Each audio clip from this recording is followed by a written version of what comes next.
When was the last time you had a thought that truly felt like your own? Not something you absorbed from the news, or borrowed from social media, or echoed from the people around you, but a raw, original thought that rose from deep inside your mind. If you're struggling to remember, you're not alone. We live in a world where genuine individuality is quietly fading, replaced by something that feels comfortable and noble on the surface, but comes with a hidden cost. That force is modern collectivism, and it's changing how we think, act, and even define who we are. Human beings have always lived in groups, tribes, families, nations, religions. Collectivism originally gave us safety, belonging, and survival. But what happens when the thing that once united us begins to limit us? When belonging comes at the price of our independent thought? That's the quiet struggle of our time. Every generation believes it's freer than the last. The Renaissance thought it had broken the chains of the Middle Ages. The Enlightenment saw itself as the triumph of reason over superstition. And today, surrounded by information, we tell ourselves we're more liberated than ever. But are we really free? Or have we built a new kind of cage, one made of collective approval? Look at life online. Our feeds are filled with collective voices, collective identities, collective outrage. One side says, this is the right way to think.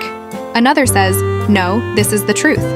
And algorithms, unseen but powerful, push us further into the tribes we've chosen. Gradually, we stop asking, what do I actually believe? And start asking, what will make me accepted? What will protect me from criticism? The individual voice inside begins to fade. The reason is partly biological. Our brains reward belonging, releasing chemicals that make us feel safe and loved. Rejection, on the other hand, triggers pain centers similar to physical injury. We are wired to conform. But evolution never prepared us for a digital world where the group means millions of people shouting at once. The pressure to fit in has become global, relentless, and impossible to escape. Soon we stop thinking in ideas and start thinking in slogans. We trade reason for hashtags. We repeat what others say, not because we understand it, but because staying silent feels dangerous. Modern collectivism doesn't arrive by force. It seeps in gently through the need to belong, until one day there's little room left for individual thought. But this isn't just about society. It's about you, and the quiet battles inside your own mind. How many of the choices you make each day are truly yours? The clothes you wear, the beliefs you defend, the way you speak, the goals you chase? How much of that is guided by you, and how much by invisible collectives surrounding you? Consider this. In a famous experiment, researchers brought a volunteer into a room where everyone else was secretly an actor. The group was shown simple line comparisons, but the actors were told to give the wrong answers on purpose. Over and over, the real participant, even when they clearly saw the truth, agreed with the group's wrong answer. The desire to belong overpowered their own perception. That experiment, known as the Asch Conformity Study, reveals something unsettling. Most of us are far more willing to betray our own judgment than we realize. And today, that experiment plays out every second online. Still, collectivism isn't always bad. It's driven revolutions, civil rights, scientific breakthroughs, and global cooperation. Humanity wouldn't have advanced without it. But when the collective begins to demand uniformity instead of unity, it becomes dangerous. When disagreement is treated as betrayal, creativity dies. And without creativity, progress stops. History shows that oppressive eras were often the least innovative, while the world's greatest leaps forward came from individuals brave enough to think differently. Imagine a society where everyone thinks and speaks the same way. At first it might sound peaceful, no conflict, no division, but that's not harmony. That's silence. And silence has a cost. It kills new ideas before they're born. Yet modern collectivism disguises itself as liberation. It promises freedom through belonging. Join us, agree with us, and you'll never be alone. But what it offers is conditional freedom, the kind that asks you to trade your mind for acceptance. Think of a child drawing on a blank page. That's individuality in its purest form, imagination without limits. But as the child grows, others start drawing lines for them. Teachers, peers, social rules, the digital crowd. Stay inside the lines, they say. And eventually, the child forgets how to draw freely. Their canvas is gone, filled by others. Yet individuality never fully dies. It waits. In the quiet thought you don't say out loud, in a disagreement you swallow, in a dream you can't explain.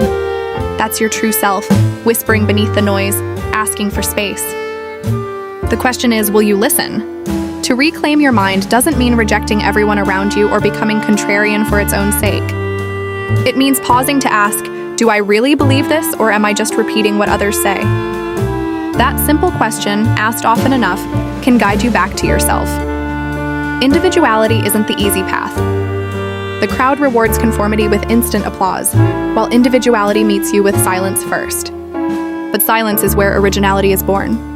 The thinkers, scientists, and artists who changed the world were often mocked, doubted, or ignored, until time proved them right. Think about when your best ideas come. It's rarely while scrolling or reacting. It's when you're alone, still, disconnected from the noise. True thought needs solitude. But in today's world, even silence feels uncomfortable.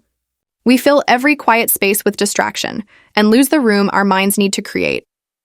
Collectivism, like fire, isn't evil. It can warm or destroy depending on how it's used. When it supports individuality, society flourishes. When it replaces it, society suffocates. The data even confirms it.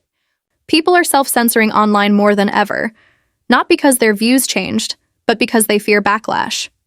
Others literally misremember facts just to fit in.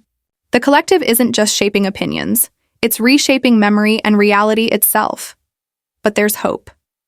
The same digital world that amplifies conformity also gives individuals a platform like never before.